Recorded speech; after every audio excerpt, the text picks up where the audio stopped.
প্রায় 1 বছর পর মুক্তি। জামিন পাওয়ার পর সোমবার জেল থেকে ছাড়া পেতে পারেন মদন মিত্র।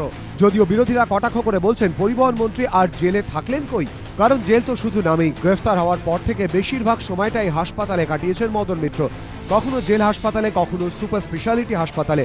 হাসপাতালেই জেল যাপন করেছেন মন্ত্রী। গ্রেফতারির পরই বুকে ব্যথা, প্রথমে ভর্তি জেল হাসপাতালে, তারপর সেখান থেকে SSKM এর কার্ডিওলজি বিভাগে। কদিন এখানে কাটিয়েই তিনি চলে যান বিলাসবহুল উডবার্ন ওয়ার্ডে। 15x20 ফুটের এই কেবিনে রয়েছে একটি অতিরিক্ত বিছানা, আরাম করা চেয়ার, এসি, পাখা, আলমারি। এই কেবিনে বাথরুম এবং বারান্দা দুটি বেশ বড়। বারান্দায় দাঁড়ালে সামনে বিশাল মাঠ, মন ভালো করা খোলা হাওয়া। এহেন বিলাসবহুল কেবিনেই জেল হেফাজতের দিনগুলো কাটান মন্ত্রী। দীর্ঘদিন হাসপাতালে ভর্তি থাকলেও তার ঠিক কি রোগ হয়েছে তা নিয়ে অবশ্য জল্পনার শেষ নেই। জল্পনা হয়েছে, অভিযোগও উঠেছে। বিরোধীরা অভিযোগ করেছে জেলের ঝক্কি এড়াতেই অসুস্থ হওয়ার ভান করে হাসপাতালে রয়েছেন মদন মিত্র। যদিও সেসবে কান দেননি মন্ত্রী, তিনি রয়ে গিয়েছেন হাসপাতালেই। জামিন পাওয়ার পর এখান থেকেই বাড়ি ফিরবেন তিনি। এবিপি আনন্দ।